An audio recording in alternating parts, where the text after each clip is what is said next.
At this time, members of the public may only comment on an item appearing on the agenda. Please adhere to the following when addressing the council. Comments will be limited to 3 minutes. We have our timekeeper to my right. Comments should be directed to the council as a whole and not directed to individual council members. City Clerk, are there any registered speakers? Mayor, there are no registered speakers. Thank you, sir.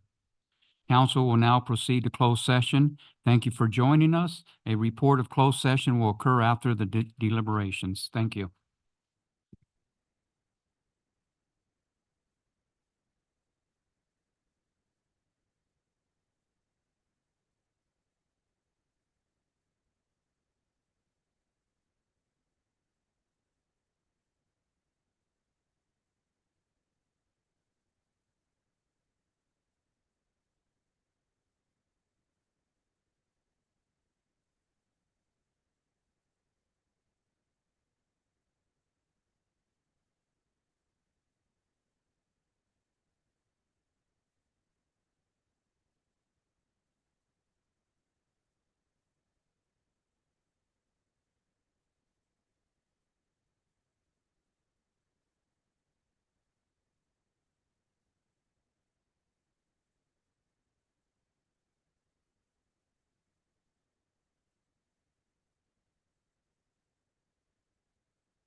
We'll wait for the attorney.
Ready already?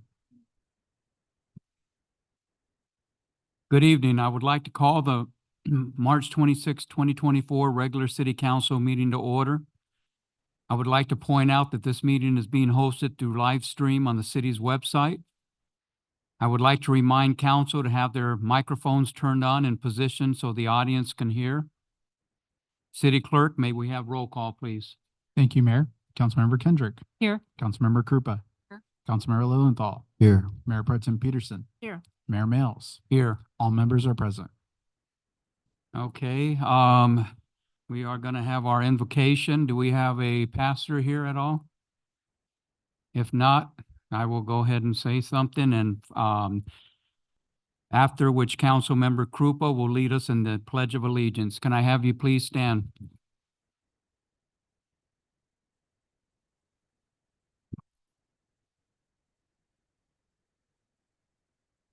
May God's blessings be upon the council members, that they may have discernment and make decisions that benefit the community.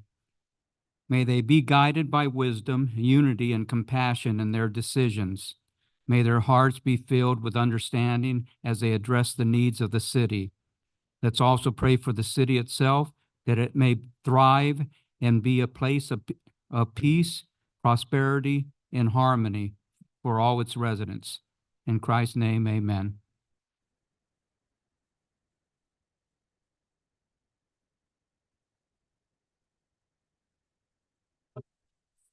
Of the United States of America, and to the republic for which it stands, one nation, under God, indivisible, with liberty and justice for all.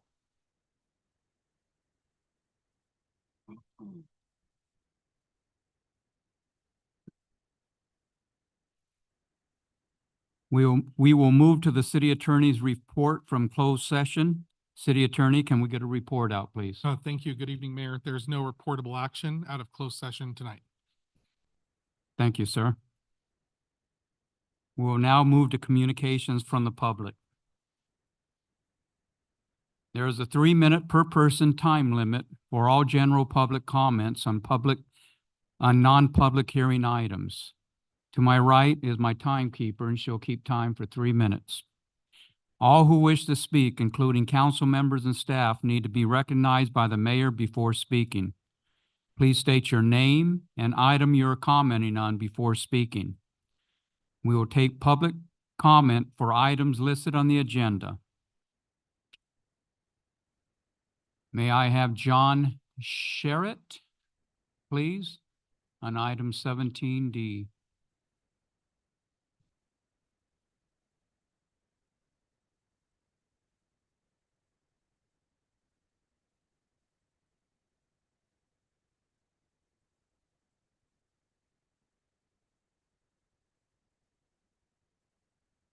Our project, Emerald Acres.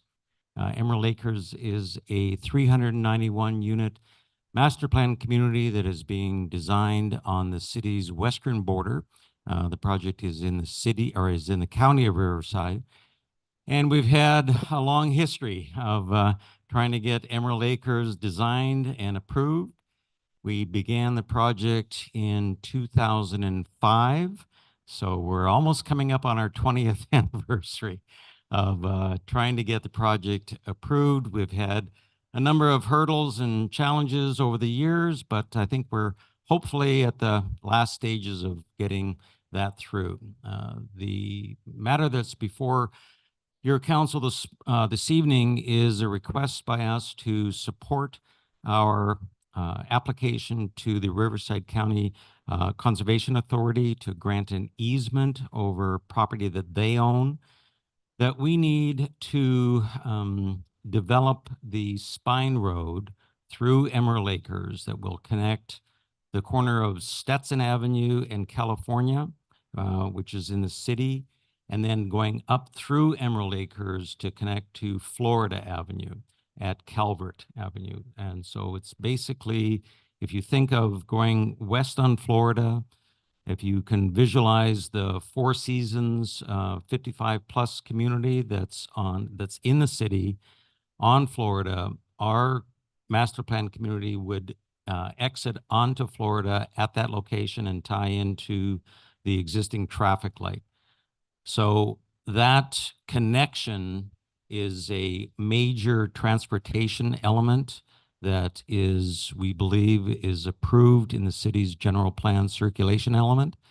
And we are asking for the city to support us as we approach the RCA and asking them for an easement. It's a very small easement on a very small section of property that they own as part of their conservation land to build that section of Emerald Acres. So I have our assistant or consultant, Ed Sauls, with us. Ed has been working with us for many years on the project and dealing with the MSHCP, the city's general plan circulation element, and he could speak to that. But I think in closing, our submission to the city is that this completion of the Emerald Acres Spine Road is an integral part of the city's circulation element. And once it's built, it will provide not only a through connection to Florida from Stetson, but it will be a benefit to first responders in the event of an emergency, and will also be a benefit to the commercial development along Stetson. So our proposal to you is that if you would be so kind as to support us in our application to the RCA, we would greatly appreciate that. Thank you. Thank you, sir.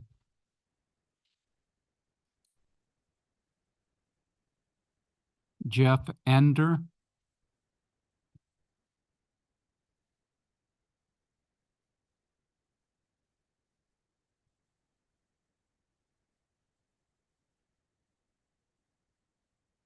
I have a personal request regarding CR&R and our garbage. I hold in my hands the garbage that I've collected for 2.5 weeks from my house. I've discussed the matter with a couple of the council members, and on our fixed incomes nowadays, it's tough. And to throw away $75 every bill, you know, is just, it's literally money down the garbage. I'd like to get some help with this. I went to the city yard to go get a self-haul permit. And then I was understood that we have to submit our receipts from the dump. I'm not dumping anything. I've told them, I said, I live by myself. I have a dumpster that I pay for through my work. I can take this, I can walk it to work with me and dump it in there. I don't need to keep throwing my money down the garbage. I mean, it can go a lot to pay other bills. So I'd like to see what we could do about something that helped me out with this situation, because I just can't. It's just getting harder and harder to pay the bills nowadays. So thank you for your time. I mean, but I'd appreciate if I get some feedback, you know, from somebody either by phone call or. CR&R never got TRNR did, and they threw it back in the city's lap. They said, we'll be glad to pick up your cans as long as we get notification from the city. Okay, Yeah. So that's why I talked to I just talked to him last Monday. And that's when I found out with the council meeting. So okay, he said, yeah, we'll be glad to do it. He said, we understand. He says, you know what, you made a very good point. And he said, if your city's behind it, he said, we'll go ahead and honor it, but I've got to get some kind of notification. who did you talk to in the city? I've got his name written down from the city. Yeah, did you say you talked to someone from the city? I know we've talked before. Right, we've talked a few Right. times, right? Right, And then I spoke with the other night, or he stopped by, he was walking the neighborhood, and we discussed this too, so. okay. Are you gonna be here throughout the whole meeting? No, No. no, I okay. gotta be up at 3 a.m, go to work, go make some bread. Okay, So, but thank Uh, you guys very much. I appreciate your time. okay, thank Have you. a nice evening.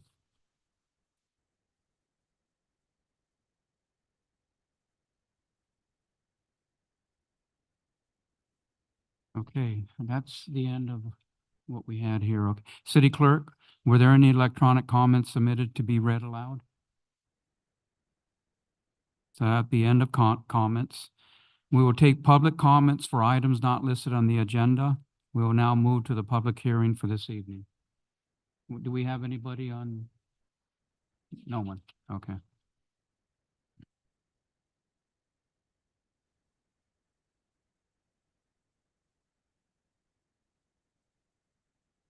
Okay, the city council's procedure for public hearing will be as follows, will be as followed.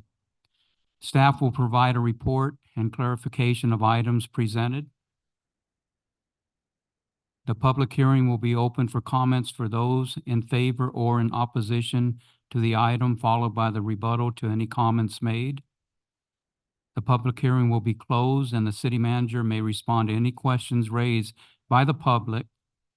The public will not have any opportunity to respond. Discussion will be brought back to the city council for direction or action. Can we get a presentation from staff of this item, please?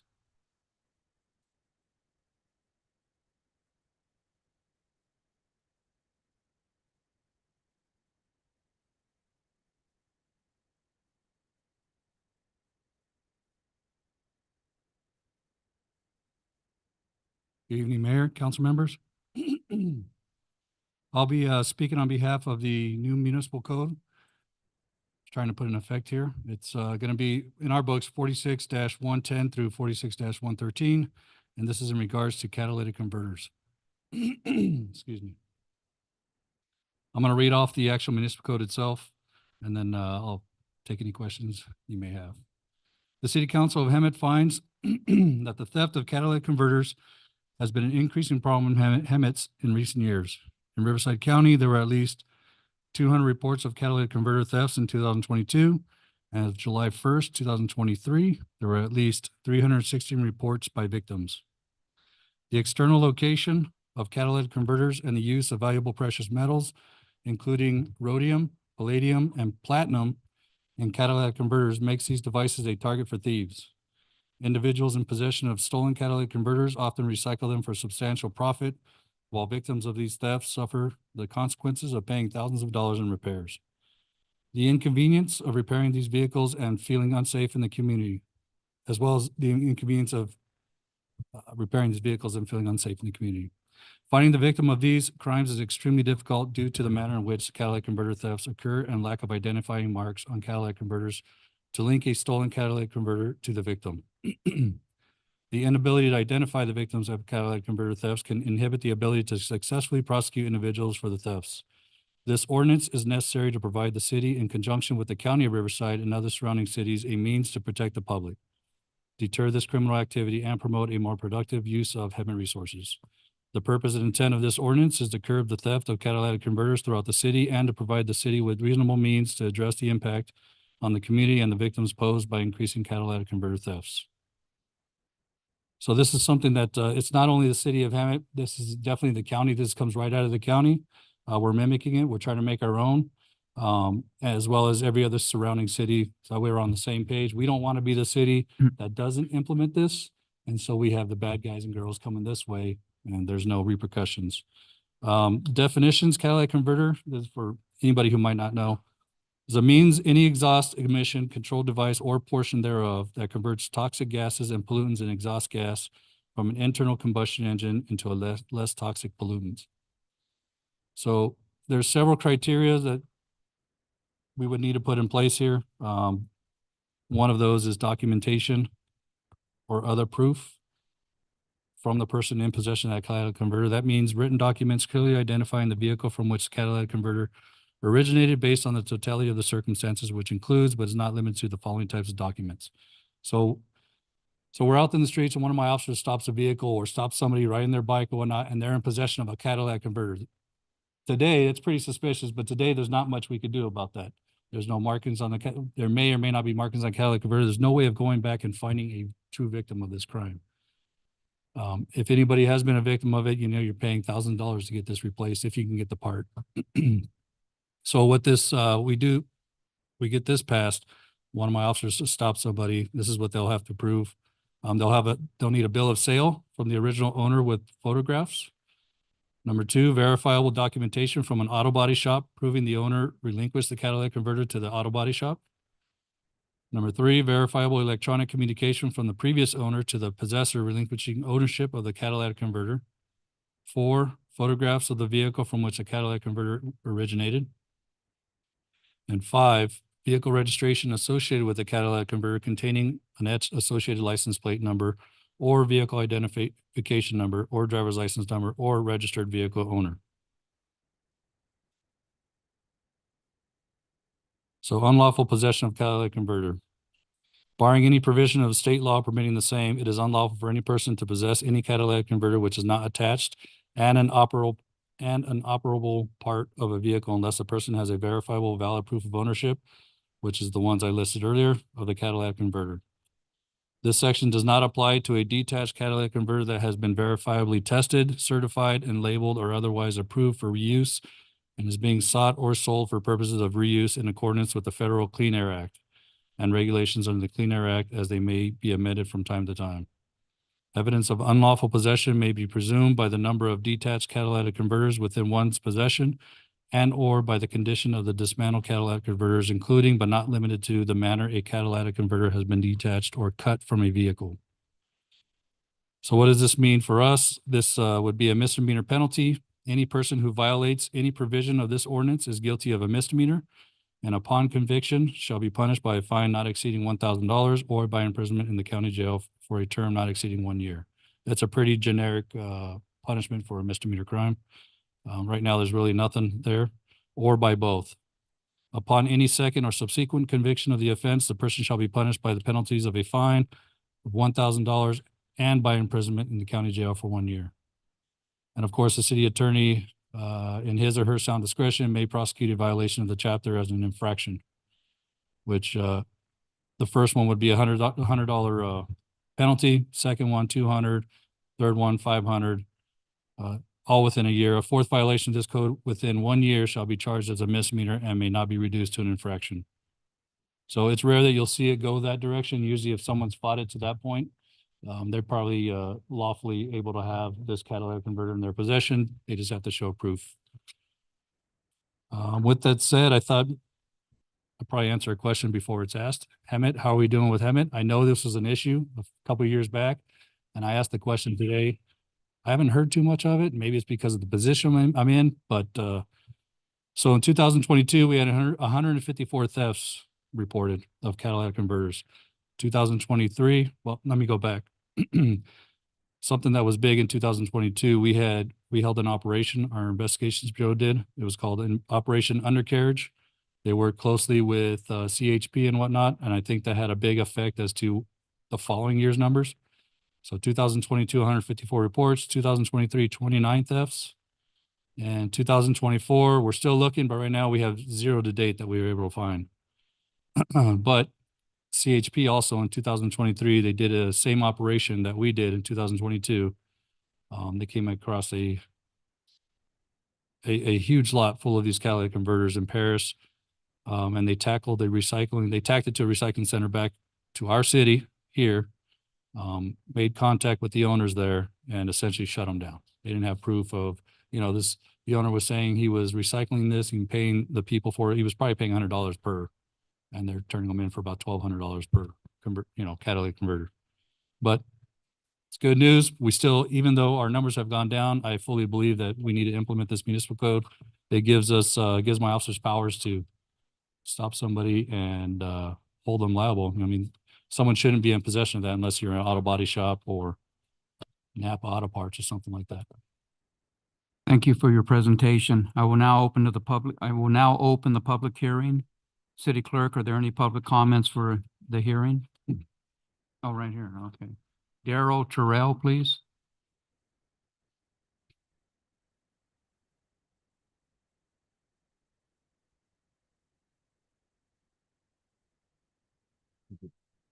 Hi, my name is Daryl Terrell. Good evening, Honorable Mayor and City Council. My name is Daryl Terrell. I'm not speaking as a City of Moreno Valley Planning Commissioner, but a resident. I want to thank you, Honorable Council, for your consideration of this proposed ordinance. It's already a crime to steal a catalytic converter, but there is no state law in existence or pending legislation that makes it a crime for the mere possession of a catalytic converter. Law enforcement agencies in our county have found it nearly impossible to investigate catalytic converter deaths because the stolen converter does not have any identifying markings which can be used to identify victims of the theft. Without a victim, they cannot arrest a suspected thief for mere possession of a converter.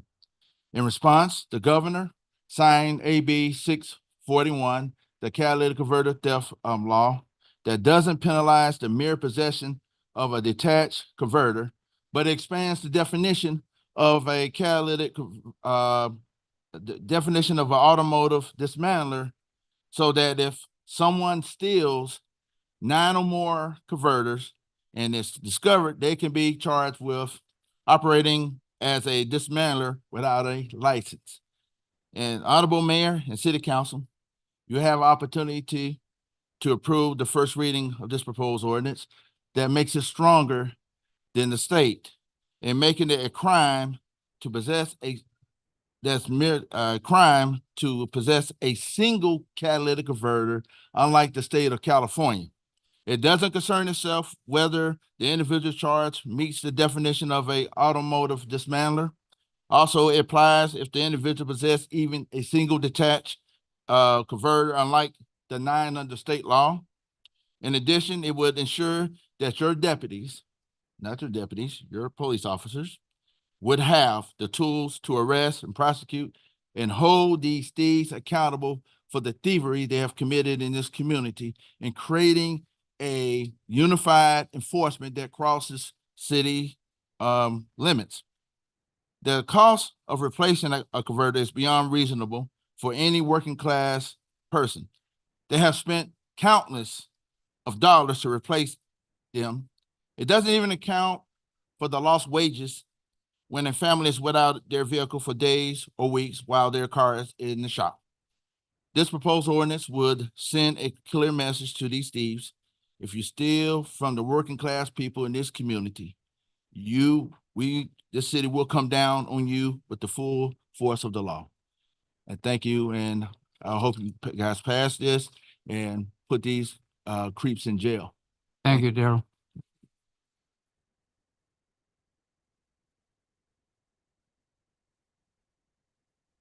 So that's the last speaker. I will now close the public hearing. Council, do you have any questions for staff?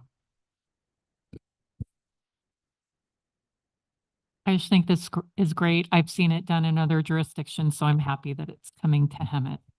Yeah, it's a good thing, sure. Mayor, Yes, sir. after speaking with you, actually, I do have a suggested edit to section 46-111 D2 to change that from auto body shop to auto repair shop. The mayor pointed out that an auto body shop typically handles the exterior So Body. paint and body as opposed to a repair shop, which would handle things like catalytic converter replacement. So recommending changing those two references to auto repair shop. Thank you, sir. Can I have a motion with the changes and a second? I'll make a motion to approve with the proposed changes. I'll second. We have a motion by Councilmember Kendrick, second by Councilmember Lilienthal, and we'll do a roll call. Councilmember Kendrick, Yes. Councilmember Krupa, Yes. Councilmember Lilienthal, Yes. Mayor Pro Tem Peterson, Yes. Mayor Mills. Yes. That motion passes 5-0. Thank you, And sir. For the record, I do have to read the ordinance if I may, Mayor. And that's to waive full reading, read by title only, and introduce an ordinance of the City Council of the City of Hemet, California, adding Article 7 to Chapter 46 of the Hemet Municipal Code related to catalytic converters as amended. Okay, thank you. We will move to receive and file. Council, do you have any comments on receive and file for report 15A?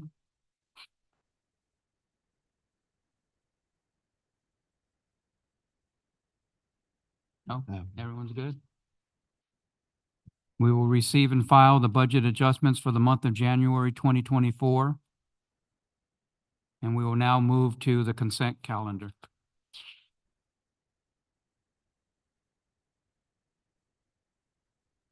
All consent calendar items will be acted upon simultaneously unless requested by an individual council member for separate consideration. Are there any members of the council that would like to pull any consent items for separate consideration? I'd like to pull G and H. G, G and H.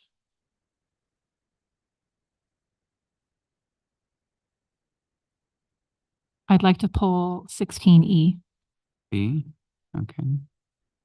And I would like to pull 16A. Malcolm? Nothing? Okay, can I have a motion to approve the items remaining, please? And a second? I'll make a motion to approve the rest. And I will second it.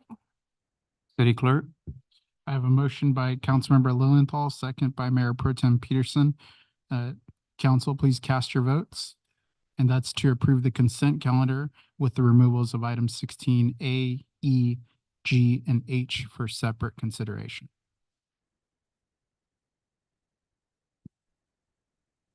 That motion passes 5-0. Our first item, 16A. Okay, so let's move to 16A, please. Since I live in that area and I pay taxes for the Heartland lighting, I am going to recuse myself from voting on that one. Okay. Can I get a motion then to? So, Councilmember, you certainly can, for consent calendar items, you can simply announce your recusal and it can be voted on unless there's a discussion that'll take place. I'll make a motion to approve this item. I'll second that. And we'll do a roll call. Councilmember Lilienthal is the motion maker and the second by Councilmember Krupa. Councilmember Kendrick, Yes. Councilmember Krupa, Yes. Councilmember Lilienthal, Yes. Mayor Pro Tem Peterson is recusing, and Mayor Mills. Yes. That motion passes 4-0. Move on to 16B. E. Oh, E? Or E. Yeah. Okay. I hear. So I just had one question for my benefit and also for the public. Can you explain the difference between the handheld radios and the Harris XL 200s? Absolutely. Handheld radios, what I have here in my hand, handheld radio. So what we're requesting here tonight is 10 radios. These are stationary radios that actually get installed into the mobile command center. We're getting built now. And so that's what we're requesting tonight is 10 of those. The wattage is much stronger. There's a big difference between handheld radios and the permanent stationary HL Harris 200s. Obviously, this mobile command center will be used for critical incidents. I'll have people in there that are not police officers that don't have a handheld radio, so there'll need to be a stationary radio in there. We need them for the dispatch consoles. This new mobile command center will have two fully functioning dispatch consoles. And each of those require two of them each, so 4 total. And the other radios will go throughout inside and outside of the mobile command center itself. But Will they be installed in vehicles, the additional radios? all 10 will be going into this one vehicle, actually. Oh, wow. Oh, okay. Thank you. Get a Oh. motion? I will make a motion to approve item 16E. Second. I have a motion by Councilmember Kendrick, second by Councilmember Lilienthal. Council, please cast your votes.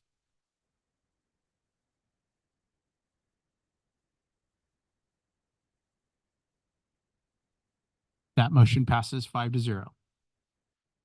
Moving on to 16G. Yes, I just have a couple questions on this. And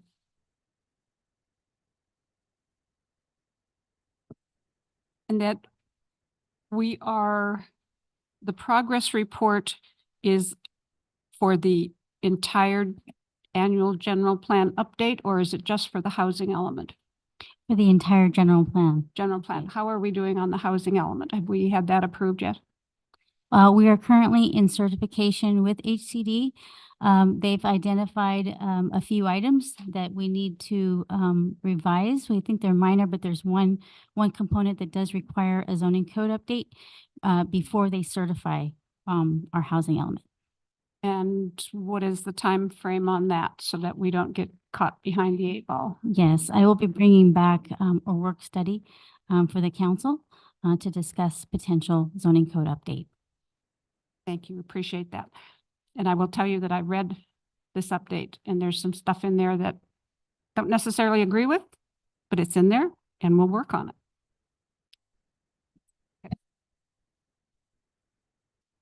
Just to dovetail on Councilmember Krupa's comments, I did read through it as well. I think I've identified some things that need to be updated. One of the questions that I had is related to the general plan. So the process to update general plans is a multi-year process. Our general plan was adopted in 2012, so it's about 12 years old. Sometimes we can see general plans take up to 5 years to process. So I wanted to know, what is our timing on kicking off that? And how much DIF funds do we have available to fund that effort? Because my understanding is a portion of the DIF goes towards updating the general plan. So the general plan sunsets in 2030. So with that, if the council would like to consider, we're looking at a update in 2020 in the next 2 fiscal years, potentially to kickstart the general plan update, and that would provide us about four years to work through that general plan update. In terms of the DIF funds, I would have to follow up on that to determine what's applicable, which funds we could use for the general plan. Okay. For the 2012 general plan, I started with the city in 2007, which was underway, and it was adopted in 2012. So I just want to be conscientious about general plans typically have a shelf life of 15 to 20 years. So I just want to be cognizant of that. And I think I brought up in previous meetings about, reanalyzing our DIF fees, because again, it's a costly process and I want to make sure that our developers are paying their fair share in order for us to update this document.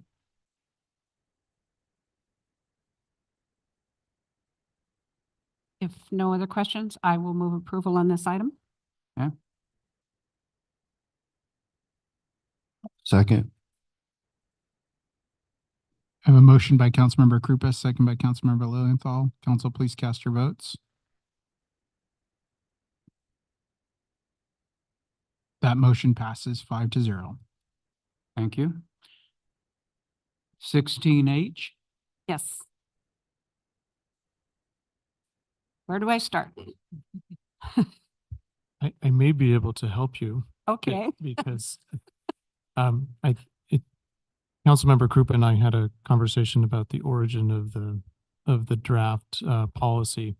And with additional work after our meeting, it appears to be based on the Institute for Local Government, the local government think tank, a sample policy called the Sample Expense and Use of Public Resources Policy Statement. This was prepared in 2006. And a lot of the language mirrors the language in this sample document. I still don't like it.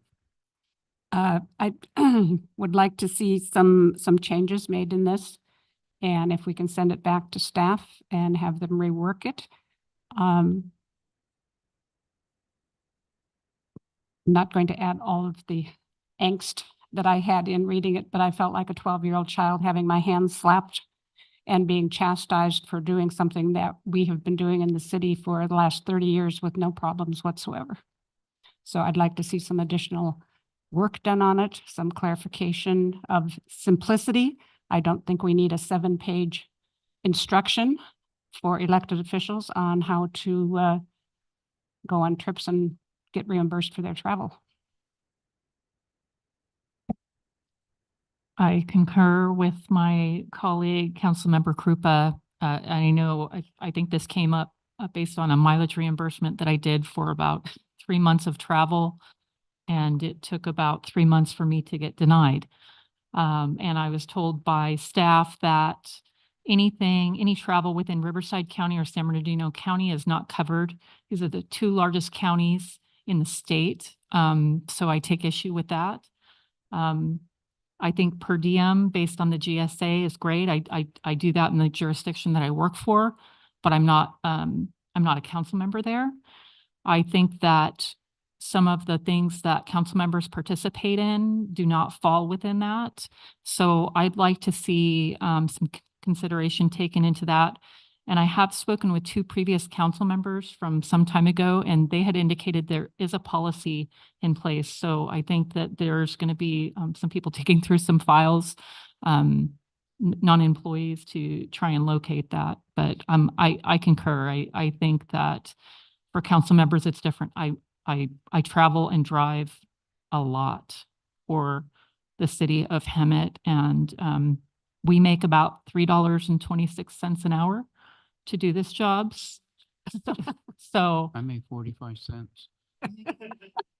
and that's not even consistent with our ordinance, but I won't talk about that anymore, but. Councilors, as you guys are, it sounds like you guys are putting some ideas out there. Something to consider that other agencies I work with have done is disallowing mileage for council members and simply having a flat auto allowance. It's allowed under the government code, and it may be something that you would be interested in doing instead. I'd be interested in that because I drove a city vehicle to Burbank for the Cal Cities event, and it had a cassette player in it. And so, but you know, I drove that same vehicle 10 years yeah, ago. yeah. I can let you borrow my Tom Petty cassette next time. I know. I was like, I don't have any, Jackie, you want to tell them where you drove? Could I also suggest on this, you know, what in the whatever this is called, the protocol for us for travel, it's in the past, and I'll do this as in the past, and what I always do and have always done being on council, the admin assistant has always booked my airfare and my hotel rooms, thereby ensuring that the city got the best rates. And I think that should be included. I do not think we should be making our own arrangements. I think it should be, since it's official city business, it should be done by the city and the employee that is supposed to be doing it for us. I do make my own travel arrangements because there's timing. The costs go up as time goes by. And what I've seen is we're missing out on doing things in a timely manner where it's becoming an additional cost to the city. So I make my own arrangements, but I would love for the city to do that in the most costly manner, which is as soon as hotels become available, securing that conference rate. Registration the same way. Yeah, because those rates, they tier up over time. And what I've seen is we're getting notified not in a timely manner. So I do book my own stuff so that I can secure the cheapest cost.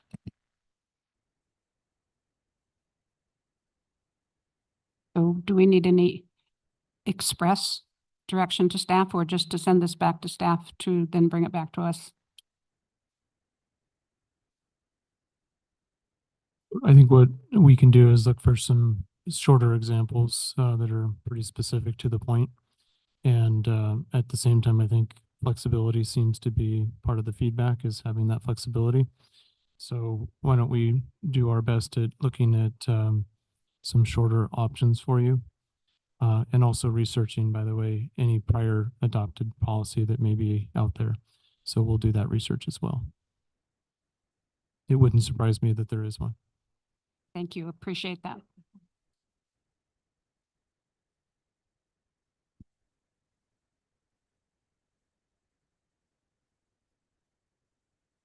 Okay, so what do we got here on 16H? Oh, we're done with it? We didn't, okay, I thought we were gonna have a motion, okay.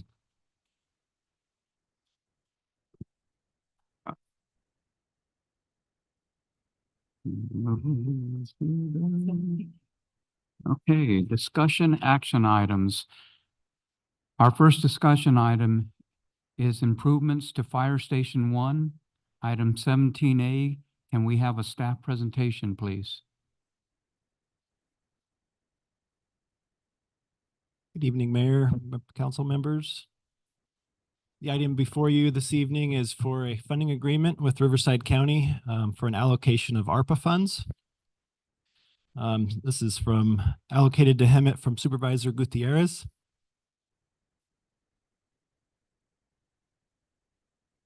The funding agreement supports these three strategic plan goals of quality of life, partnership and collaboration, and organizational effectiveness.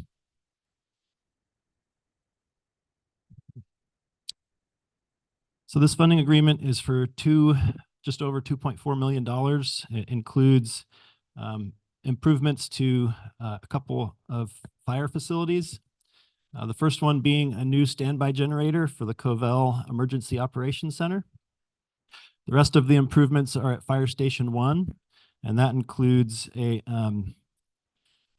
includes new bay doors, all 6, with new openers and all the hardware that goes along with it.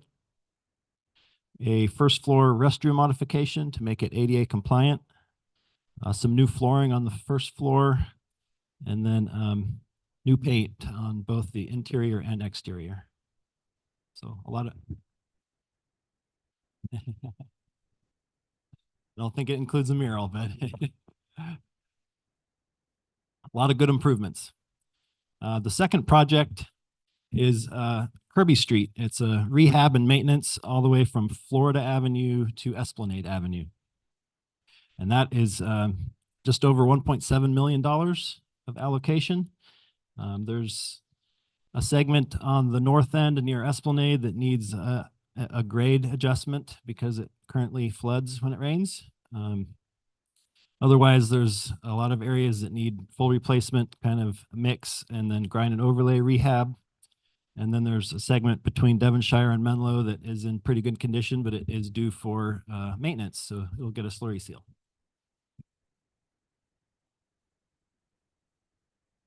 I believe you probably most of you recognize this slide. I've shown it a few times. This represents, this bar chart represents the pavement area under each condition category for the city. The total pavement in the city is approximately 48 million square feet. And then it shows that our backlog is 47.5% of that. So around 22.8 million square feet.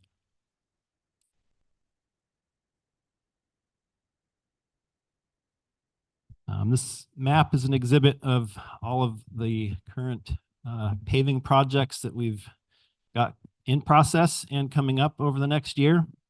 It does include one maintenance project. So the one in purple is a slurry seal project, which does include some minor rehab, but it's, considered maintenance, not rehab. This table is all of the projects that have been completed, the street improvement projects that have been completed since January of 2023. And it's including all the ones that are in the pipeline to be completed within the next year. The upper table shows the actual rehab, which is replacement and grind and overlay projects. The table on the bottom is the maintenance projects that have been completed and are in the pipeline.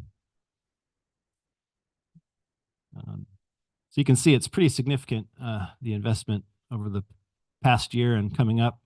But of course, with the backlog that we have, it's still going to have quite a hill to climb even after all these are complete to get our pavement condition index up to a 70.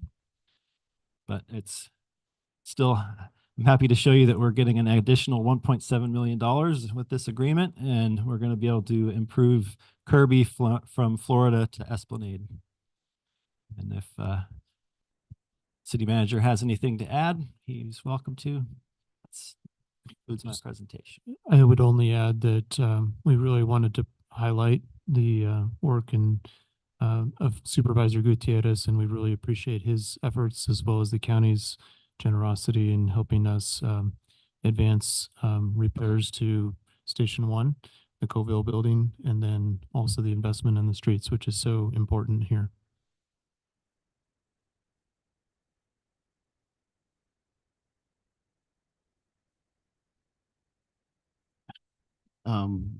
That's Station 1, right? Yeah. Yes. Are you guys looking into the bathrooms upstairs? You know what, that's part of a separate remodel project. And if you'd like Chief Webb to answer any questions on that, I'll have him come up. Good evening, Mayor, Council. To answer your question, Councilmember Lilienthal, yes.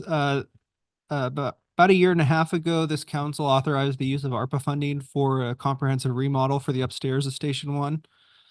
Currently, it's a dormitory style building with a single common bathroom. Obviously, with the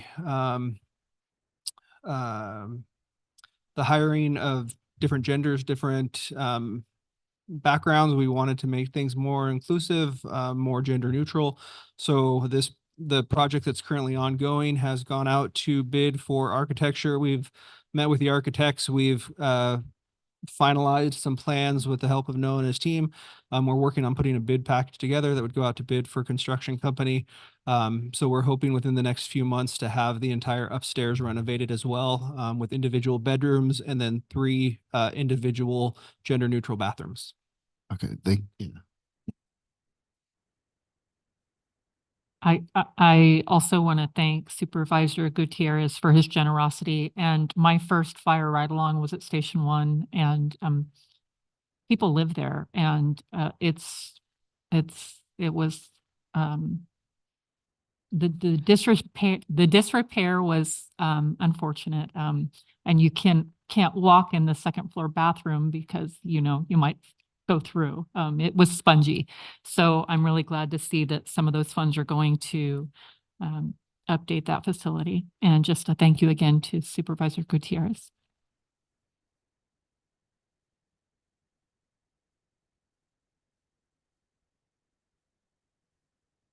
Anyone else? No. Thank you, sir, for your presentation. Can I have a motion and a second, please? I'll make a motion to approve. Second. Council, please cast your votes. I have a motion by Councilmember Kendrick, second by Councilmember Krupa. That motion passes 5-0.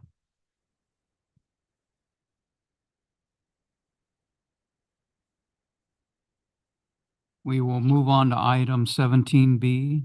Can we have a staff presentation, please, Chief? Yes, sir. Good evening, Mr. Mayor and Council. Eddie Sell, Fire Chief, Fire and Life Safety Agency.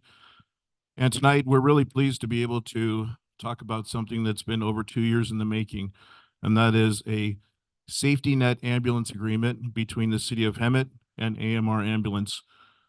Tonight, I'm joined by my team, Deputy Chief Ryan Webb, Battalion Chief Greg Lloyd, and our operations manager from AMR Hemet, Jack Hansen. We're going to be available to answer any questions, but I did want to start off with our Battalion Chief of EMS, Emergency Medical Services, Greg Lloyd, that's going to go over some quick highlights of this safety net agreement. Thank you, Chief. Good evening, Mayor, Council, distinguished staff. My name is Greg Lloyd. I'm the Battalion Chief in charge of the Emergency Medical Services.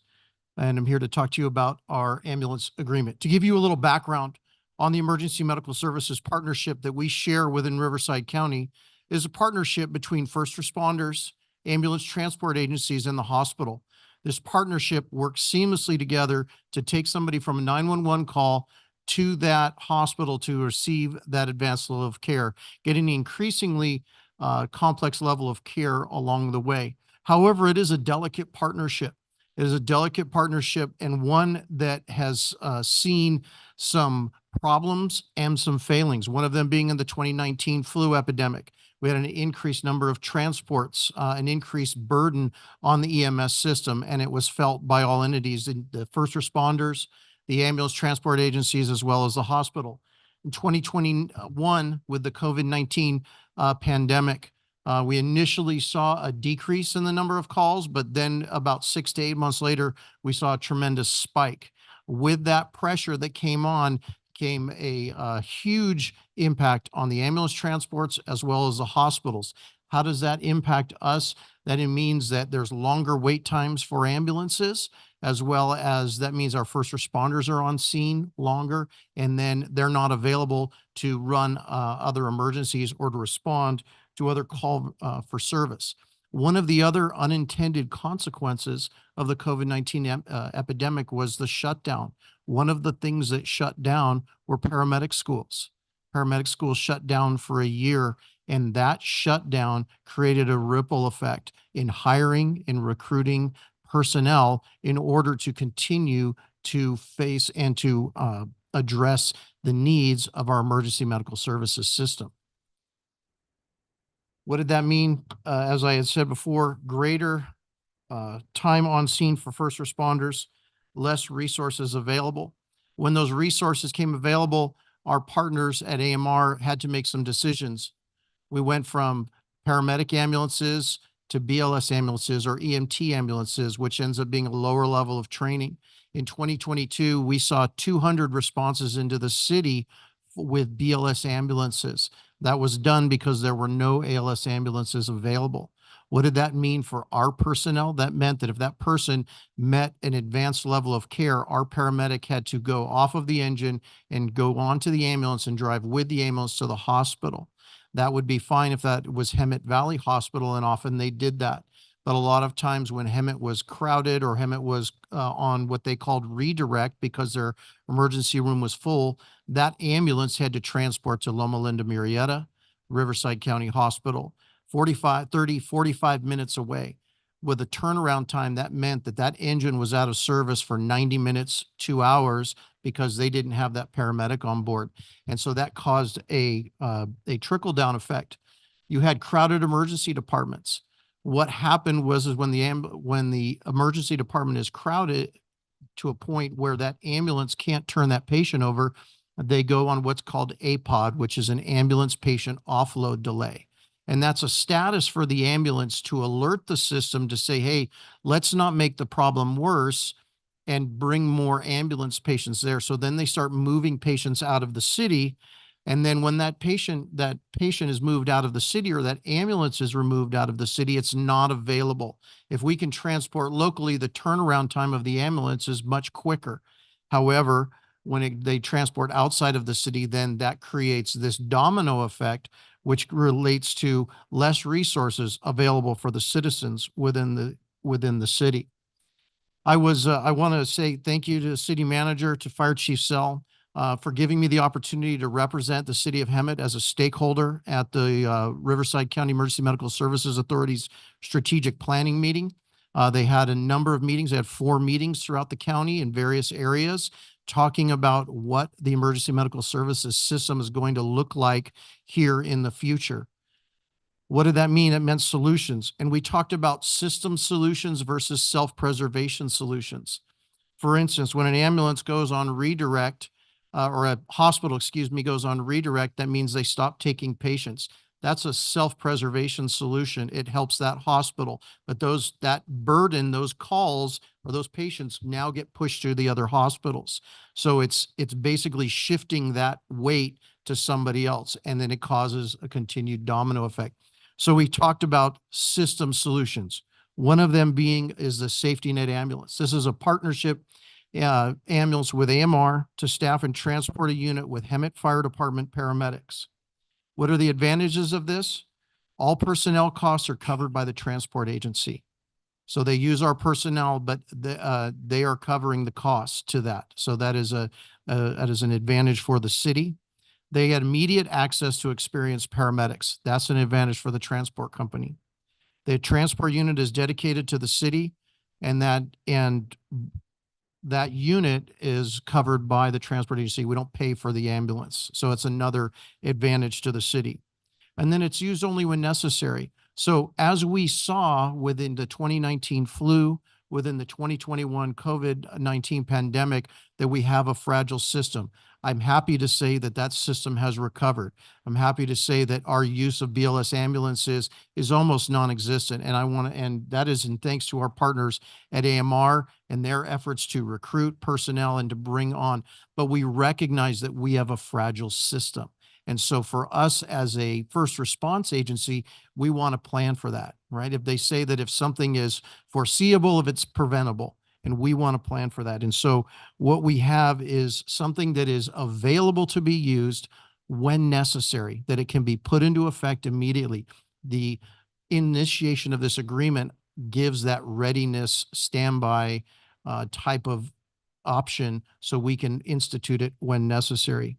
Corona has instituted a very similar agreement. Morongo Reservation has instituted an agreement as well. So this isn't something that we're doing on our own. This is something that the county is looking at as options for system preservation solutions. So this is what it would look like, just to kind of give you a visual. It's a co-branded ambulance. So you see Hemet Fire Department on the side, as long as AMR, that would then be advertising this partnership between the two agencies, this public-private partnership, really to provide rapid care to our people, should it be necessary, as a safety net. What we've seen through the last 5-10 years, whether it's an unintended consequence with access to healthcare, we've seen a lot of people get access to healthcare, which is an amazing, awesome option. But the system wasn't designed. There was no emphasis in bolstering the system. And so what's happened is that the safety net for the medical community has been the EMS community. We have become the safety net for the medical system. And so we're adjusting, doing what we can, being dynamic and innovative in order to address the needs of our community. And with that, I'll open it up to any questions. So since we'll be staffing it, I know there's a sensitivity about overtime. Are we looking at overtime costs to be able to staff that? I know we're down several positions. Right. So yeah, so the overtime costs are all covered by the transport agency. Perfect. So there is not a cost to the city. Perfect. So got to explain this in detail because I'm a frequent flyer here these days. The case by case basis. I mean, when do you determine when is necessary? So that would be as in a discussion between us and the transport agency as far as availability. So for instance, one could be a staffing issue. If for some reason there's a staffing concern, whether it's they've had an increased sick call or there's an event that takes place, then that could be opened up and be made available as an addition to the system. So this would be AMR's staffing shortage would be backfilled with Hemet Fire staff? Yes. Yeah, if it was on a case by case basis, the idea is that we're providing a safety net with access to experienced paramedics in that case, because then the option is that by not doing it, then we have less availability of crews and our units are on scene for longer and that makes them less available to the citizens. Right. I understand that part. Also, a question on, and this might be for legal, the legislation that went through years and years ago that said fire departments could no longer transport.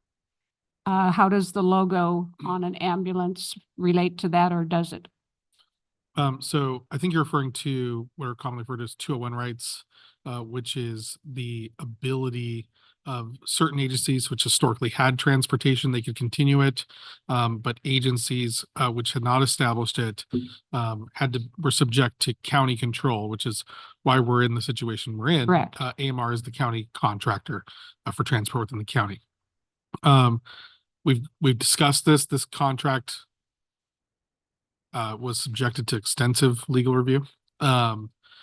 So long as we are entering into a contract with the county contractor, we can provide these services. Okay. We are not gaining 201 rights Okay. through this agreement. Okay, very good. I'm still kind of confused on this because it's like if they need our guys, that means we're short. No, That's what I want to hear is no. Let explain me that. just add some additional context to that. So our personnel, our Hemet firefighter paramedics are not going to be mandatoried. They're not going to be forced to work on this ambulance. This is going to be in addition to AMR's, what they field every day. So basically the concept is going to be, there's going to be a voluntary sign up on what we call telestaff. Okay.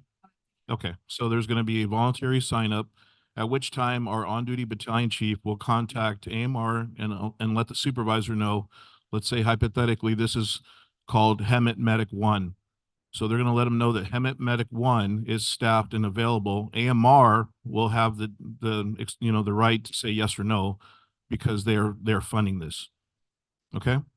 That's And then just to add a little context to fire departments throughout California, still transport and have fire department ambulances. It depends on the operating area and what do the 58 counties have in terms of their EMS.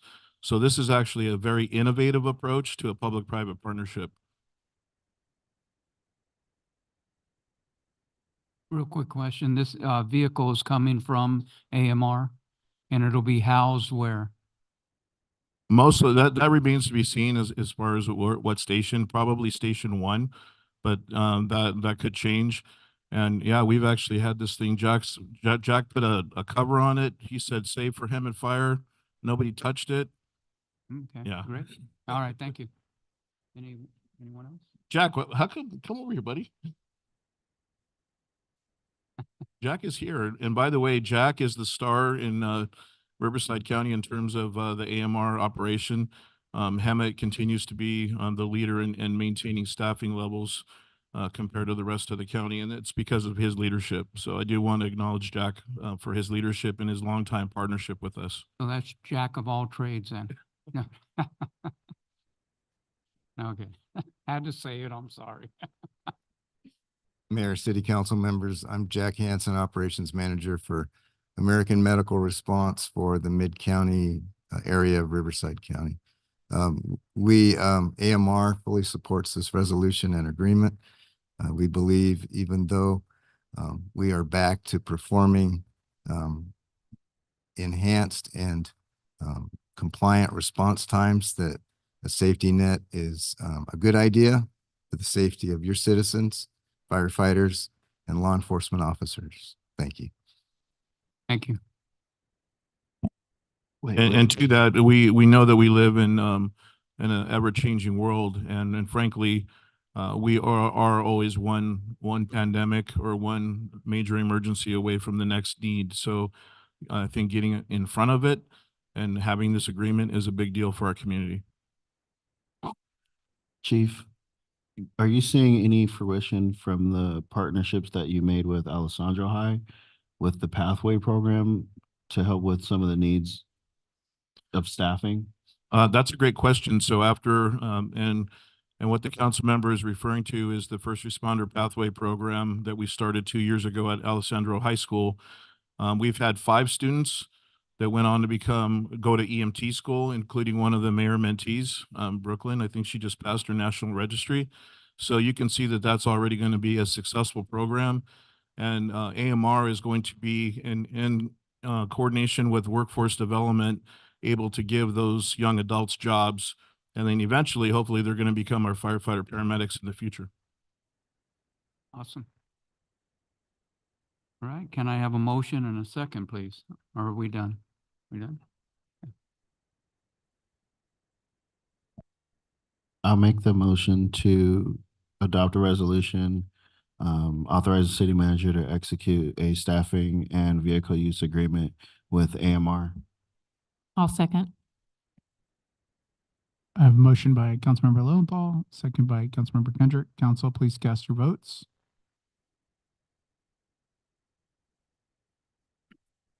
That motion passes 5-0. Thank you, everyone. Thank you. Thank you, gentlemen. We'll move on to the next item. Can we have a staff presentation, please, for 17C?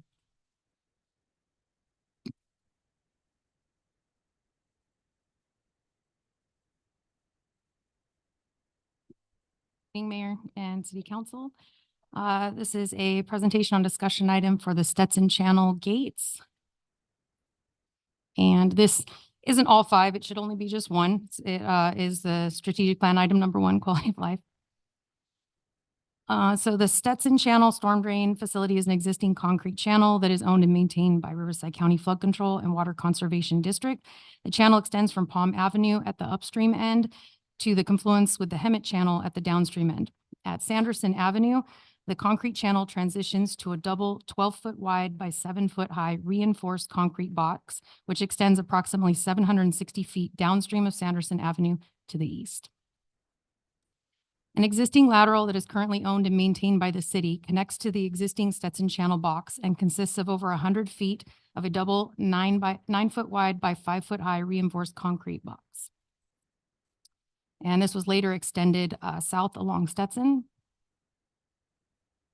And a 48-inch storm drain was later constructed as part of CIP 5429 Sanderson Avenue widening and only connects to the west side of the reinforced concrete box. So with an existing bulkhead that's on the east side of the box. This easterly side with the bulkhead has now become a location where homeless reside due to the secluded area and lack of storm flows entering this portion of the storm drain. And here are some photographs of what it looks like inside the lateral.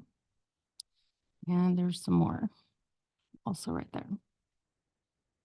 So in an effort to secure and keep people from residing within the bulkheaded storm drain, one option being proposed is the design and construction of a gate at the downstream point of the lateral at the junction with the Stetson Channel.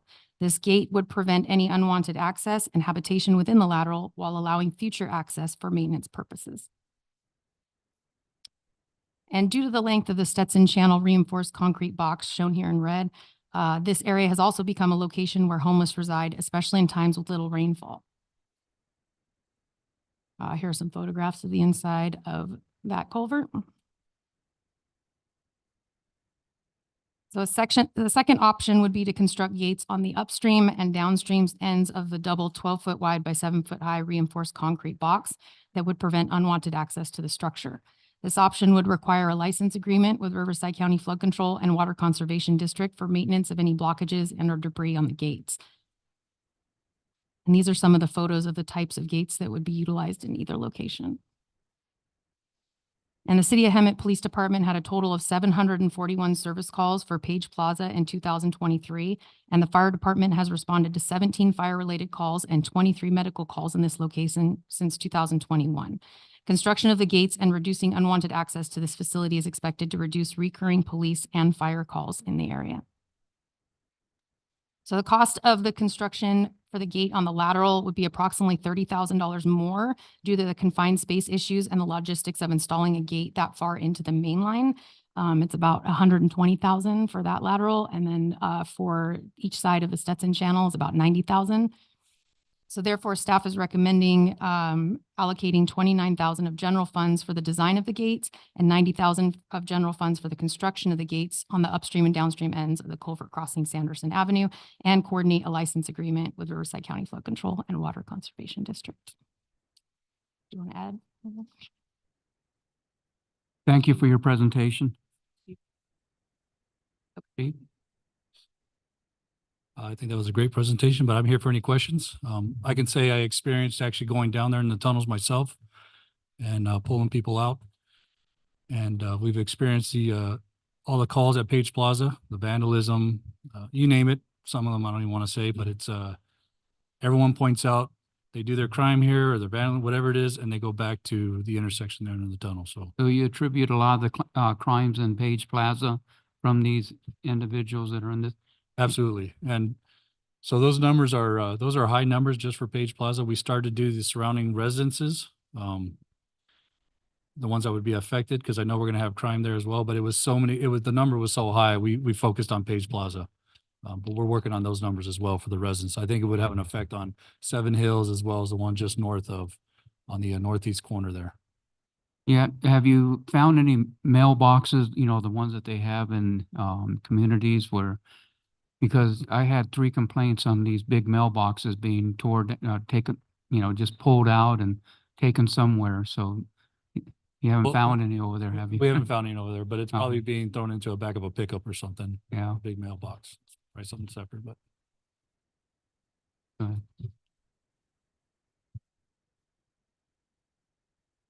I just want to add to that, just because of the impact on fire and as staff had brought up, and as you saw in the pictures, the blackening around that's smoke from fires in there. We've actually been out there on fires that get started in there. And she mentioned too, it's fire in a confined space. Okay. It's a confined space. Confined space is a huge danger to fire personnel because of limited access, limited entry and exit. And if they get into there and they get lost, that's a tremendous impact on them and their ability to find their way out, because it's a long tunnel and it goes on for miles.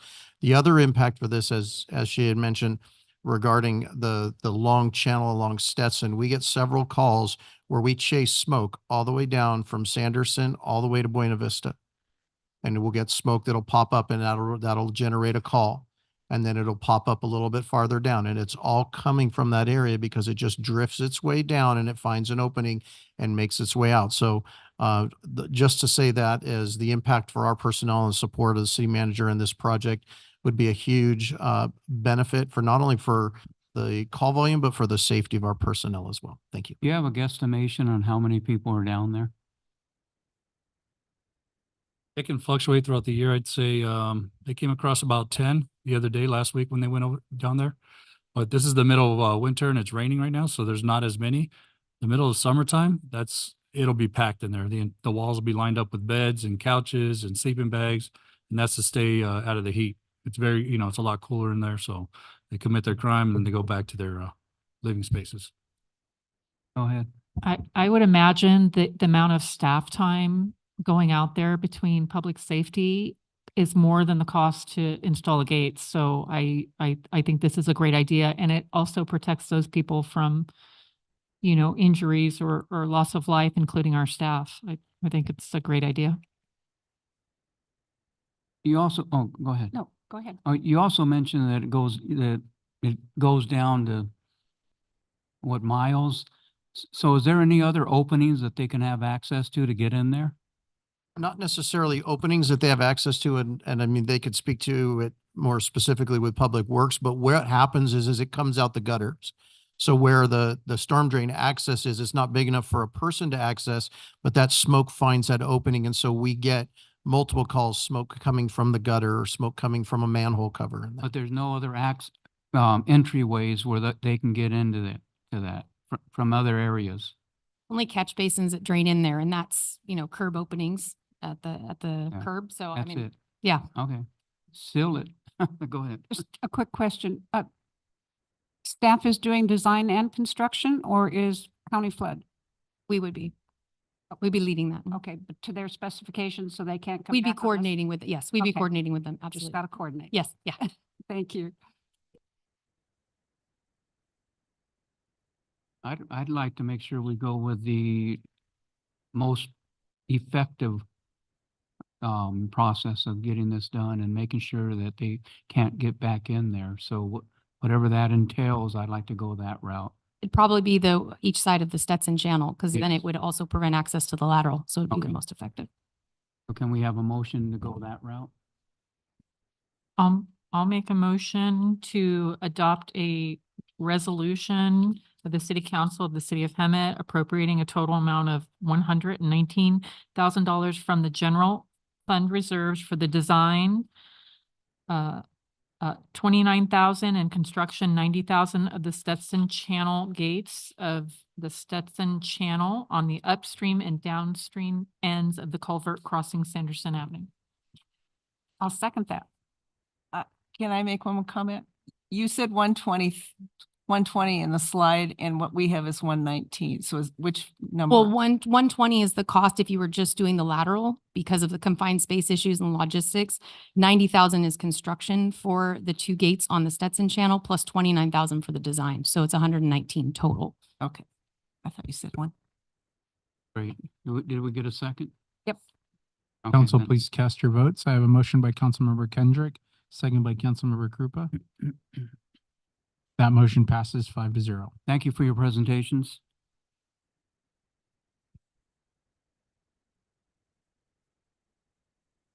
All right, looks like the last one here. We'll move on to the next item. Can we have a staff presentation on 17D, please? Mayor, I'll make some introductory comments. You heard earlier from the representative of the developer, John Sherritt, who is incorrectly referred to as John Sorrento in the staff report because the city manager liked the name of his business so much, he incorporated it into his last name.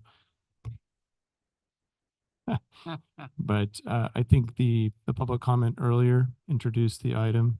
We're happy to, and staff is available and happy to answer any questions you have. I'll just make a couple comments that, in addition to what Mr. Sherritt said, that this discussion was in the forefront when I was on the General Plan Advisory Committee for the general plan that is now in effect. And that was back in like 2008, 2010. There was just some background history. At that point, actually before that, before the downturn in the economy in 2005 and going forward, there was a plan to annex that area into the city of Hemet.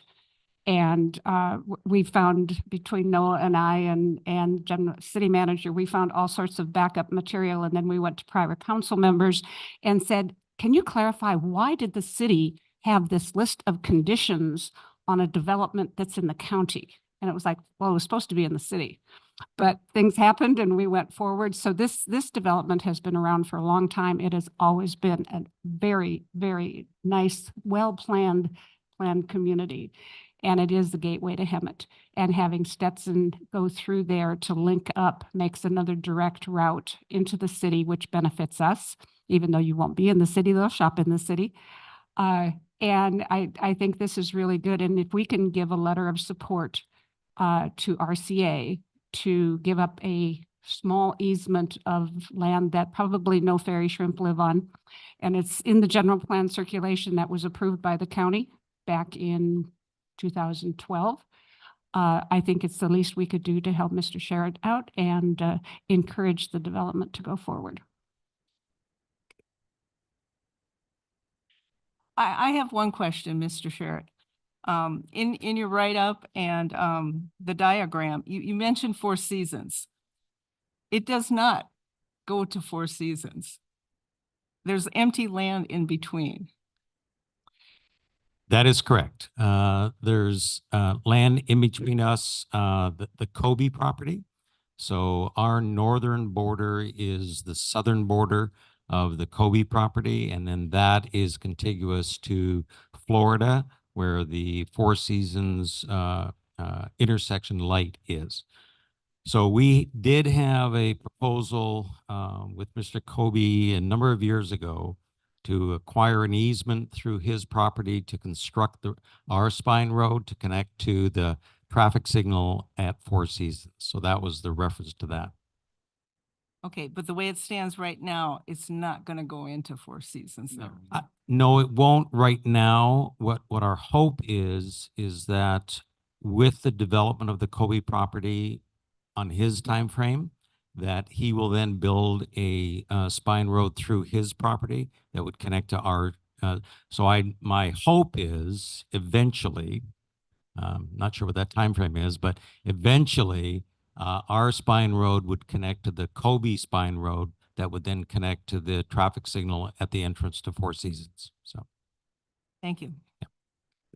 and on the annexation issue, we certainly, it was our intent to annex to the city when we started this process back in 2005.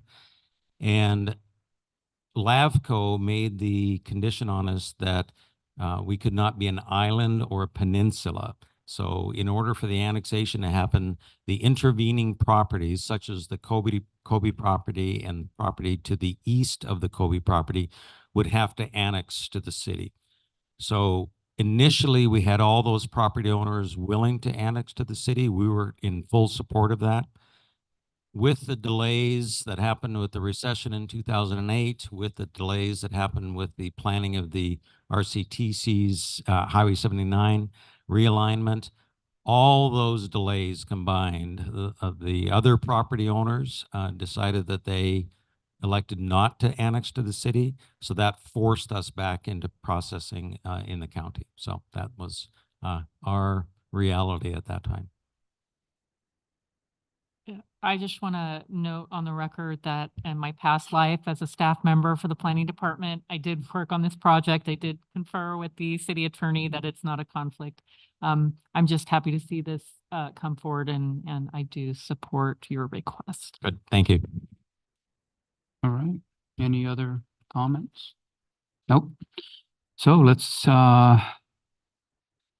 a motion. and a I second. will make a motion that we authorize the mayor to submit a letter of support for Emerald Acres tentative track map 36452, including its linkage to the city of Hemet via Stetson Avenue and dedication of necessary right-of-way to the County of Riverside, Western Riverside Regional Conservation Authority, and Riverside County Transportation Commission.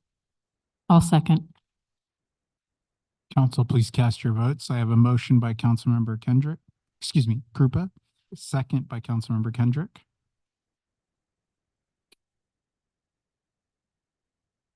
That motion passes 5-0.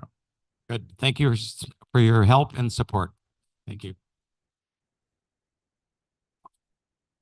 Now we will move on to city council and staff reports. And if we could, let's keep our reports down to at least, Oh, come on, I've got 2 pages. well, I don't want to be here for 2 days. I got something to do, so. Important. Alrighty. Needless to say, it was a busy month. So we attended lots of stuff, but for RT, let me see which one's first here. The library trustees, I get to go. You just sent me something, Kathy. Exceeds art exhibit is going to be at the library tomorrow from 3:30 to 6:30. It is always an awesome event. It is upstairs. The artwork that they have is phenomenal. And there was also the trustees' next meeting is the same day of the month, the third Thursday in these chambers, but instead of 1 o'clock, it's going to be moved to 2 o'clock. Also, In and Out's Cover to Cover reading program continues until April 13th, but that's only for kids 4 to 12. You can sign up on Beanstalk. The rest of us, Beanstack, not Beanstalk, Beanstack. Rest of us can't get free In and Out burgers, but we can still read and record. Riverside Transit Agency, at our T Now meeting, we had a presentation on human trafficking awareness training. And this is something that the RTA board approved at the last meeting and is now being rolled out to all of the coach operators and staff on recognizing possible human trafficking going on transit, public transit. And the training is going on with also including the different law enforcement agencies and the sheriff's department. It has already has one case of a very observant coach operator who over a period of a couple weeks was noticing two young girls getting on the buses and, quote, taking them to school, but getting off and not going into school, but getting into other vehicles. And it was reported in, and it's under investigation at this time, but they think that's exactly what was happening, was some type of human trafficking. So that awareness and that training for coach operators is very, very important. We had our League of Cities, Cal Cities meeting in Corona a couple weeks ago. Ben Benoit, our county auditor, and RCTC's new executive director, Aaron Hake, and assistant director, David Knudsen, gave updates on the traffic relief plan. Since you want us to keep this short, I'll just say it was a busy month, went to a lot of things. Great things are happening in our valley, and everybody needs to get involved in their community, and that's it. Thank you. I'm going to try to keep it short, but I think that there's some things that need to be discussed. So it has been an extremely busy month. Starting on March 14th, I did, Thursday night, I did a ride along with Officer Coley from 6 p.m. to 2 a.m. We were busy, and it was apparently a slow night because of the rain and the cold weather. Then the next morning, I went for principal for a day. I was lucky enough to go to Batista Creek Elementary, which is my daughter's alma mater and right around the corner from my house. Principal Michelle Aguilar was fantastic, along with all the students and the staff. They had Academy Awards where the students dressed up in gown, they had gowns, children wearing suits, and they did book reports, and they did movie posters, and they got awards, little statues, and had parties. It was fantastic seeing, the kids were really, really excited. I also got to watch the band play, went into a music class, and then I met with the student ambassadors. These young people are amazing. They are just going to do great things in the future. So I just want to call them all out. They were asking me questions about, how I got to this position. They were telling me about concerns they had with the city that had to do with trash and traffic and parks.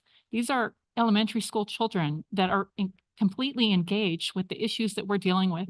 So it was fantastic. So the students that are the ambassadors for Batista Creek Elementary are Abigail Garber, Kristen Uke, Regan Byers, Wyatt Holstrom, Keely Houghton, and Brooklyn Moore. Again, these are up and coming youth that are just going to do fantastic things. After that, I attended the Hemet Sanjak group, and that was, the speaker was Supervisor Gutierrez. He did highlight on the money that he did provide to the city that we heard about tonight. He did also call out that he helped fund a program that the fire department and the fire chief have been working on, and it's a community risk reduction cadet program. So again, thank you to Supervisor Gutierrez and our chief to reaching out to the youth and trying to, get them interested in things that can better themselves and the city. And then that night I attended the Valley Community Pantry dinner and a bowl. That was fantastic. I bought 2 pieces of art that are up in my house now. On the 16th, I went to the Valley-wide weekend roundup and dinner and auction. That was a good time.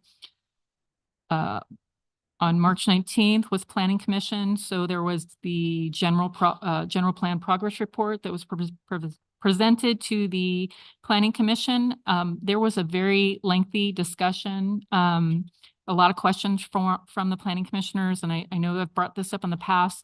I just want to make sure that those questions are being answered at future meetings so that we can kind of tie that loop up. On March 21st, I went to the Cal Cities League Policy Reception, and then on the 22nd, I was in the League Policy Committee meeting for Housing, Community, and Economic Development. We did act on two different assembly bills, Assembly Bill 2085 for planning and zoning that would allow ministerial approval for community clinics, all types of community clinics. That did pass. It wasn't unanimous. And then AB 2632 that wants to allow thrift retail stores by right, and that failed. There was language in there that talked about prohibiting cities, and so that seems to be a trigger. Again, we're trying to retain our local control. So, and there were lengthy discussions about hot topics coming up in the legislative process. On March 23rd, I attended the firefighter breakfast. It was a great turnout, great food. Thank you to the Rotary. So yeah, that was a good time. And then we had the Greater San Jacinto Valley Chamber installation and dinner that night. Again, just focusing on the Valley. And I just got back. I left a conference early that I was sent to by my employer. Is the Association of Environmental Professionals. But we have one of our planners there that was learning a lot, had a lot of questions, was in a lot of the same sessions as I was. So I encourage every staff member to be an advocate for your own benefit. I think these conferences are great learning opportunities, and I'd like to see more staff going to them if that's possible. And then today, Councilmember Krupa and I were at the Southwest Higher Learning Coalition. So they are starting to get materials together. We're going to start doing kind of fundraising, but it is, they do have a website, and it's swrivco.com. And this is trying to shape the future for higher education in our region and influence leadership, and leadership are pivotal to this endeavor. And again, it's trying to bring more higher learning to the Southwest region. So that was great. And that's all I have. So I also principal of the day on the 15th, and two takeaways was the principal there at Hemet Elementary use this concept called Soji and from Japan, in which it teaches kids how to appreciate their environment and importance of teamwork. So he encourages all of the elementary kids to pick up trash along the way, so that when you visit this school, it's relatively clean, because all of the kids and everyone participates in keeping their areas clean. And then a second note was very, I think it's noteworthy, it was very touching for me, was a young lady read about me, that I was coming to her school, and said that to me that it was really nice to see someone with the same skin. And I thought that was beautiful. On the 15th again,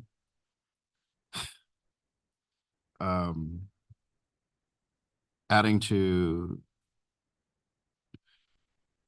the Gutierrez talked about 12.5 million grant awarded to the San Jacinto River Bottom, which also includes us. He's talking about working closely with both San Jacinto and us, providing opportunities for housing and street outreach teams, and then the wraparound services and housing and services that will be provided to residents in the riverbed first. But then the teams will then target outreach to residents within both of the cities. And then he also talked about the Homeless to Work and the Employer Connect, and I won't mention the Higher D5, but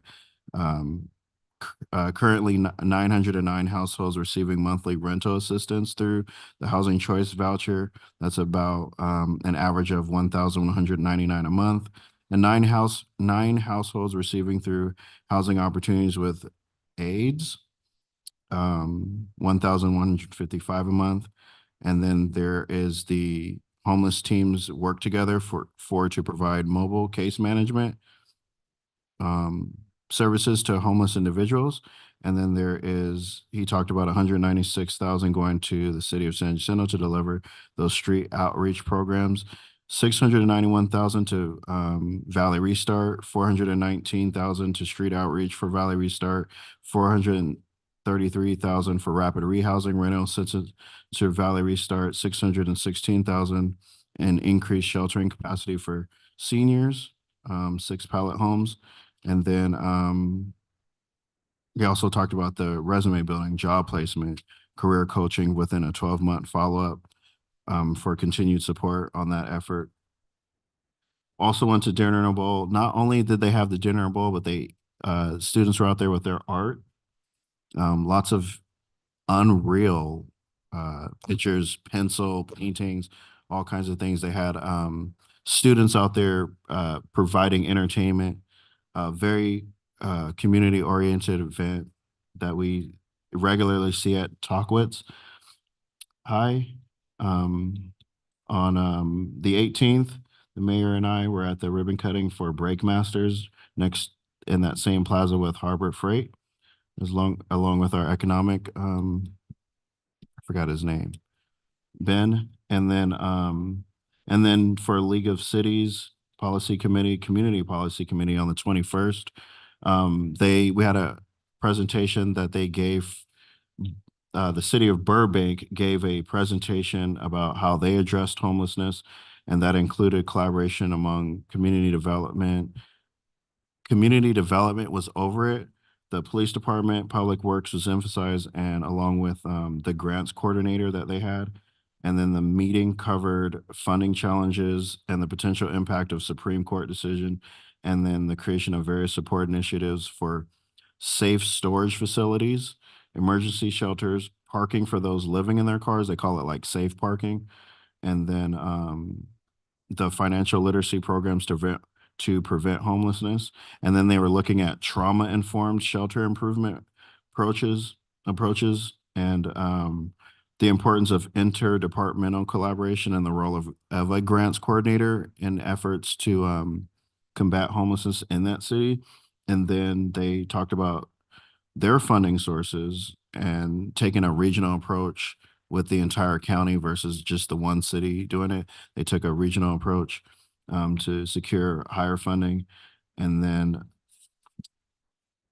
the future plans for them were to continue the holistic parts for the homeless, including the mental health, the housing assistance, and addressing systemic challenges, along with implementing the trauma support. And then they moved on and talked about different like Senate bills that we should be aware of. And so SB 1011, that measure will prohibit a person from lying, sleeping, and placing personal property in a public place if a shelter is available. And this is where they're trying to get ahead of whatever the Supreme Court is going to decide. And additionally, this measure would prevent these activities within 500 feet of a public or private school, open space, or a major transit stop. And so SB 1011 would impose penalties for violations on these provisions. AB 1657, this measure would place a $10 billion bond measure on the November 2024 ballot. AB 2081, this measure would require an operator of a licensed drug and alcohol treatment facility to publicly disclose on its website any legal, disciplinary, or enforcement action brought by the Department of Healthcare Services, including the date and nature of the violation. And then AB 2021, that measure would require the Department of Healthcare Services to notify cities when a new license for a drug and alcohol treatment facility is approved within their jurisdiction. And then AB 2574 would codify existing case law from 2019, City of Dana Point versus New Method Wellness, which determined that unlicensed recovery homes operating as a part of a licensed treatment facility located elsewhere may be considered unlawful business. And then SB 913 would augment state licensing efforts by requiring Department of Healthcare Services to adopt a process that would allow cities to request approval to conduct site visits of unlicensed sober living homes based on the city's reasonable belief that the home is providing one or more non-medical services requiring licensing, and would allow the city attorney to enforce compliance with existing state laws. And then SB 1334, that measure would authorize local jurisdictions to require a use permit or a conditional use permit for any recovery residence that services 7 or more residents. The measure would also allow local jurisdictions to require recovery residences to be located at least 1,000 feet from another state licensed alcohol and drug recovery facility or recovery residence.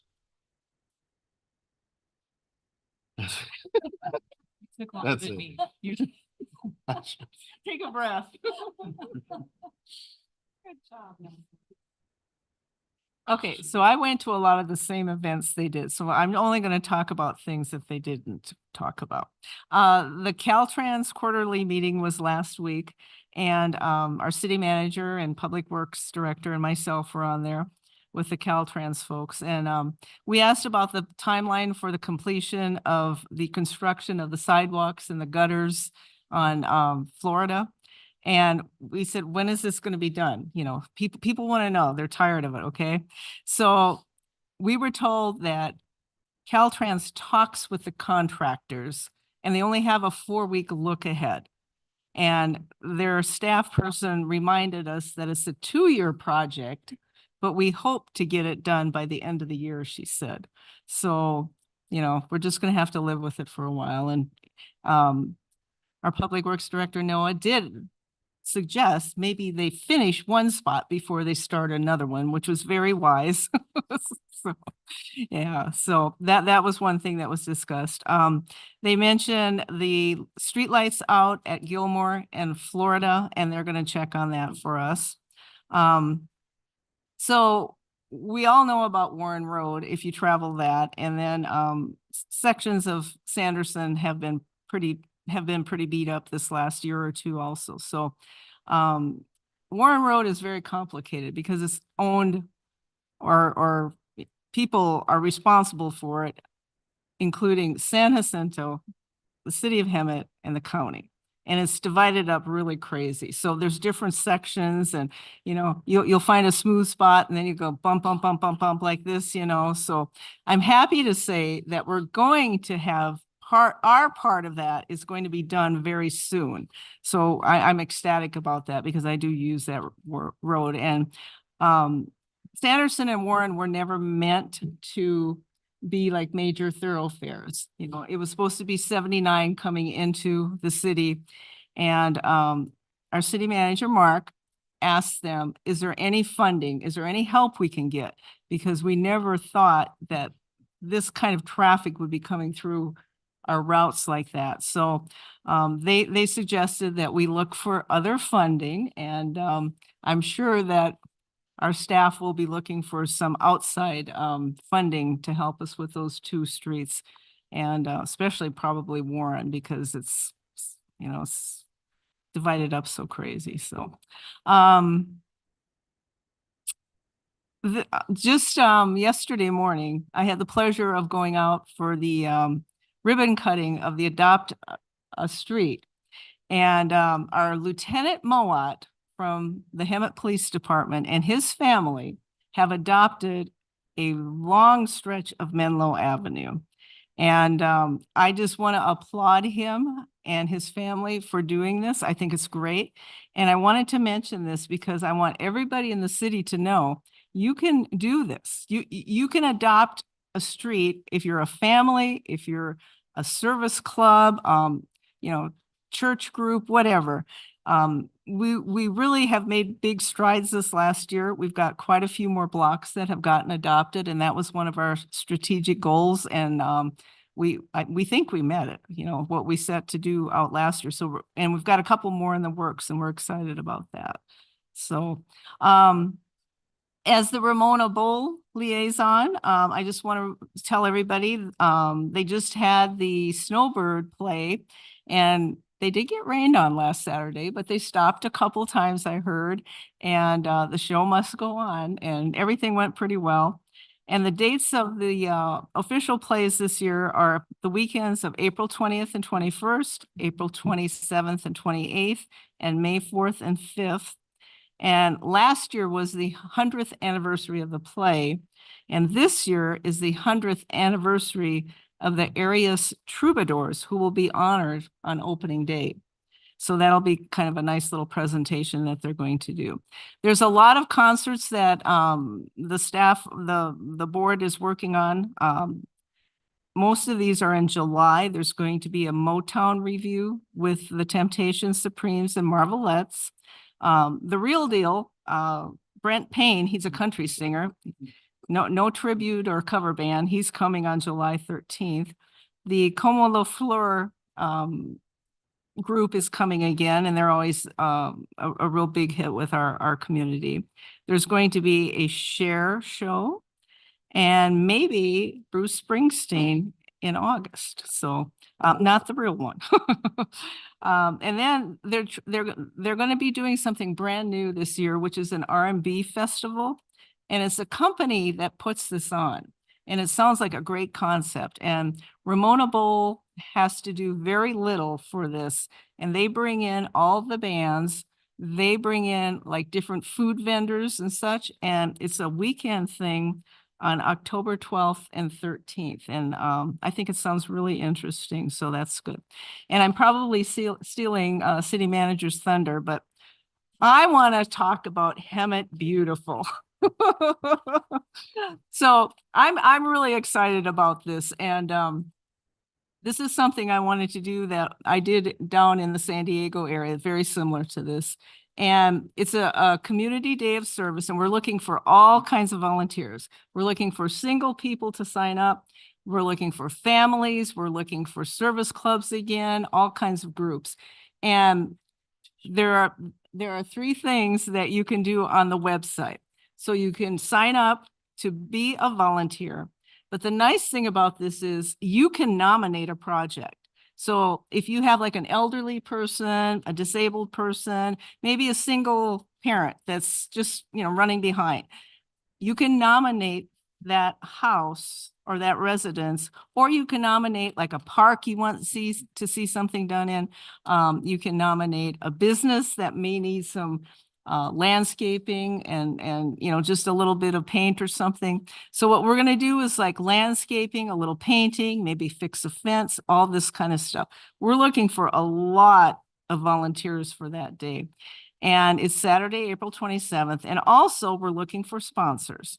So we're going to need things like water, food, t-shirts, you know, tools maybe. And of course, money is always good. So I encourage everybody to go to the website, check it out, sign up, and come out and volunteer. Thank you. I just want to add on, the student ambassadors from Batista Creek Elementary are very interested, so I'll be sending the principal that information tonight. Thank you. Thank you. Okay, so I'll mark off Hemet Beautiful. Okay, the city manager and I met with Kim Rodriguez, the new director of the city, My City Youth. She has a lot of new ideas for expanding My City Youth. They do a great job in giving food out on Tuesday mornings. So if you want to volunteer, I think they get there around 7:30 or 8, and they're there till noon, I believe. Also, I attended the Student of the Month, and there's a lot of great students out there that work hard to keep their grade level up, their sports up. So it's really a good event, and it helps them, it sponsors them, it gives them not grants, but what do they call those grants? Huh? Scholarships, thank you. gives them scholarships, so that's pretty good. Let's see, principal of the day, March 15th, I was at Hemet High. My granddaughter goes there. She's a freshman. And thank you to the city manager for allowing me to go to Hemet High. That's his alma mater. And I know he wanted to go there, but since my granddaughter went there, and I got to see her in a assembly, her team was there and they were dancing and doing all kinds of good stuff. So that was good. We attended the Firefighters Association breakfast on Saturday, March 23rd. That was a great event. Got to mingle with some of the firefighters. The chief was there with his son. Found out his son wants to go to MIT and do robotics, which is really awesome. What else? And then that night we attended the Greater San Jacinto Valley Chamber of Commerce installation dinner. Saw their new officers being installed, so that was a good event also. And last but not least, I think you mentioned this, but Lieutenant to soon to be captain, I hope, Mowat did adopt a block, 3-mile radius, and his family was there, and they'll be picking up all the stuff there on Menlo and Kirby. I think mostly Menlo though. Also, what I want to do is make a motion to direct staff to draft an ordinance amendment to authorize retail cannabis in the commercial zones of the city with a maximum of with a maximum number of 5 businesses and a separation between the businesses. So I don't know what I have to do other than read that. So I gotta get a vote Well, on that. you've made a motion. You would ask for a second to add that to a future, and you would take a vote. Thank you, Councilman Member Krupa. Okay, so and can we get a vote on that? I have a motion by Mayor Mayo, second by Councilmember Krupa. Council, please cast your votes. That motion passes 5-0. Thank you. And I want to thank you all for keeping it short. You guys were wonderful. I did it wanna- for the let me attorney add it. because he is not feeling well and wanted to leave early.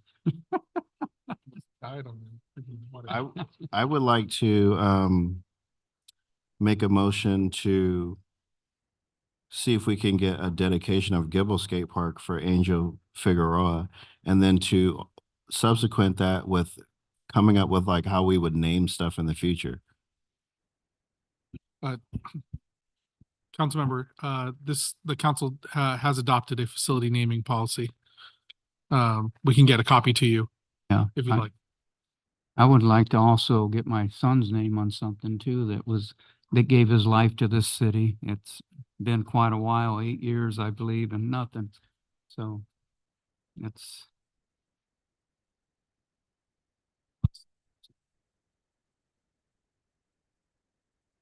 But what about Angel? If the council wants to make a motion to bring back any particular facility naming for consideration, that's perfectly fine. You can make that motion. Or you could direct staff to review that recommendation in conformity with the current policy, which would be my recommendation. Do you have a second for that? Yeah, current policy and see where it fits. If it doesn't, then we'll adjust the policy.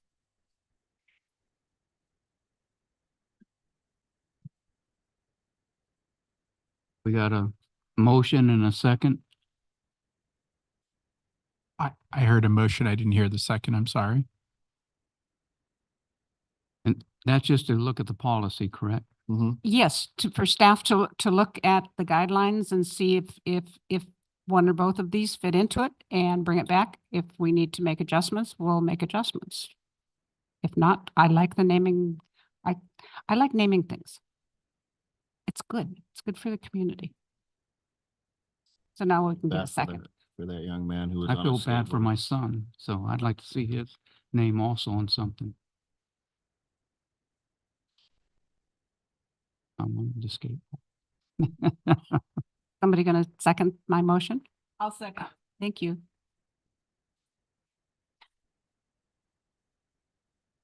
I have a motion by Councilmember Krupa, second by Mayor Pro Tem Peterson.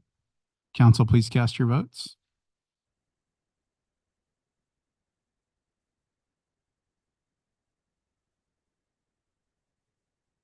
That motion passes 4-1.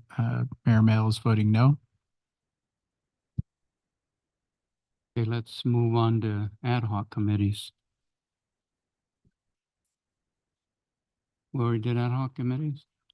Oh, okay. Well, City manager. Thank you, Mayor. I don't want to be outdone, so I want to mention I visited the Kiwanis Club last Thursday morning at 6:30 in the morning. If any of you are early risers, this is the club for you. But when I visit these service clubs, it's an opportunity to talk about the initiatives of the council, including Hemet Beautiful and other opportunities to get involved. And this Thursday, I'll be meeting with the Exchange Club as well as the Seroptimists. And also want to continue to plug our biweekly digital newsletter. It's called City Update. We just published another edition this week, and it can be found at hemetca.gov. And we're the third button over on the right. So take a look at that. We just need your email address. And then finally, next Wednesday, April 3rd at the library, we'll be gathering around 8:30 in the morning, anticipating getting started at 9 for our strategic planning workshop. And so again, that will be at Hemet Public Library next Wednesday, April 3rd. That's all. Thank you. There being no further business, this meeting is adjourned to the next city council meeting on April 9th, 2024. Thank you for joining us tonight.